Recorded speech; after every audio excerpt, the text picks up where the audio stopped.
আসসালামু আলাইকুম বন্ধুরা, আজকে আমি তোমাদেরকে একটা পাটিয়ালা সালোয়ার কাটিং করে দেখাবো। সালোয়ারটি বানানোর জন্য কোমরের বেল্টের জন্য এখানে আমি কাপড় নিয়েছি। চওড়ার মাপ 17 ইঞ্চি, দুপাট করা আছে এবং লম্বার মাপ 10 ইঞ্চি। এটা কোমরের বেল্ট হবে। এখানে মাঝ বরাবর একটা কুটুস কেটে দিলাম।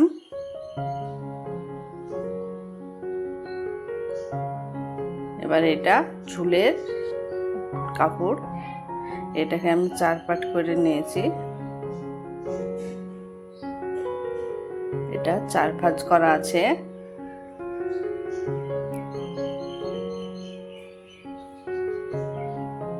সালোয়ারটির লম্বা হবে 38। এখানে আমি 10 ইঞ্চি বাদ দিলাম 10 ইঞ্চি কোমরের বেল্টের জন্য। আর এখানে আমি নিলাম 28 ইঞ্চি। 28 ইঞ্চিতে একটা দাগ দিলাম 28 ইঞ্চি, আর ওই বেল্টের কাপড়টা 10 ইঞ্চি দিয়ে টোটাল 38 ইঞ্চি হচ্ছে। আর এক্সট্রা 4 ইঞ্চি নিলাম সেলাইয়ের জন্য। এটা কোমরের ফিতার জন্য একটু জায়গা লাগবে, আর এখানে পায়ের ঘেরে সেলার জন্য জায়গা, সেখানে এক্সট্রা 4 ইঞ্চি নিলাম। আর এখানে পায়ের মুহুরে 7 ইঞ্চিতে একটা দাগ দিলাম, দিয়ে এখানে 16 ইঞ্চিতে একটা দাগ দিয়ে দেব। পরে এখানে আমি একটা কাপড় জোড়া দেব অনেক ঘের করার জন্য। অনেক ঘের যদি করতে হয় তাহলে এখানে 16 ইঞ্চিতে দাগ দিতে হবে।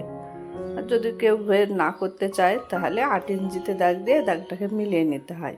এখানে আমি 16তে দাগ দিয়ে দাগটাকে মিলিয়ে নিলাম।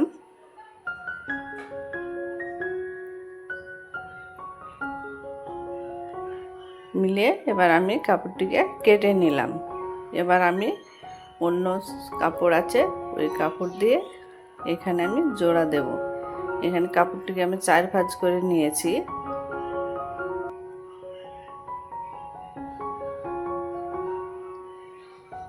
কাপড়টিকে 4 ভাঁজ করে নিয়ে এর সঙ্গে সমান করে ধরে সমান করে বসিয়ে নিলাম।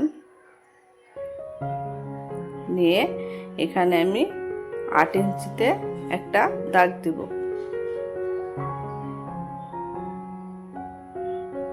দিয়ে দাগটাকে মিলিয়ে নিলাম।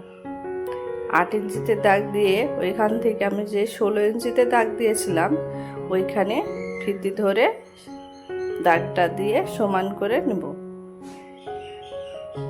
এই কাপড়টা দিলে অনেক ঘের হবে। কেউ যদি এর থেকে ঘের করতে চাও তাহলে এর থেকে অনেক বেশি কাপড় দিতে পারো। কাপড়টিকে আমি কেটে সমান করে নিলাম।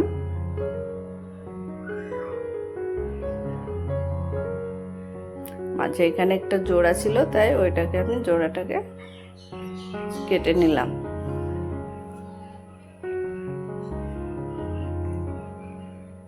এখানে এটাও 4 পাট আছে, এখানে এটাও 4 পাট আছে। একটা করে পাট একটার সঙ্গে জোড়ে নিতে হবে। আমি পাটিয়ালা প্যান্ট সেলাই ভিডিও দিয়েছি, ওইটাতে দেখে নেবে তাহলে পারবে।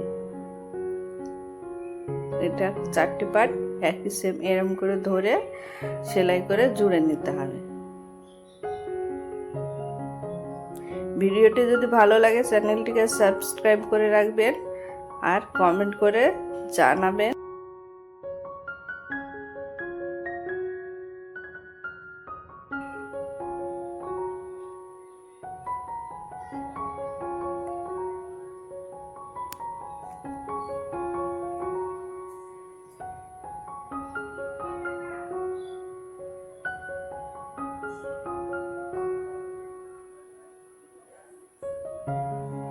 এরকম করে কুচি কুচি করে এটা বসিয়ে নিতে হবে বেল্টের কোমরের কাপড়ের সঙ্গে। জোড়া দিয়ে নিয়ে তারপরে কুচি কুচি করে সমানে বেল্টে সমান হয়ে যাবে কুচিগুলো।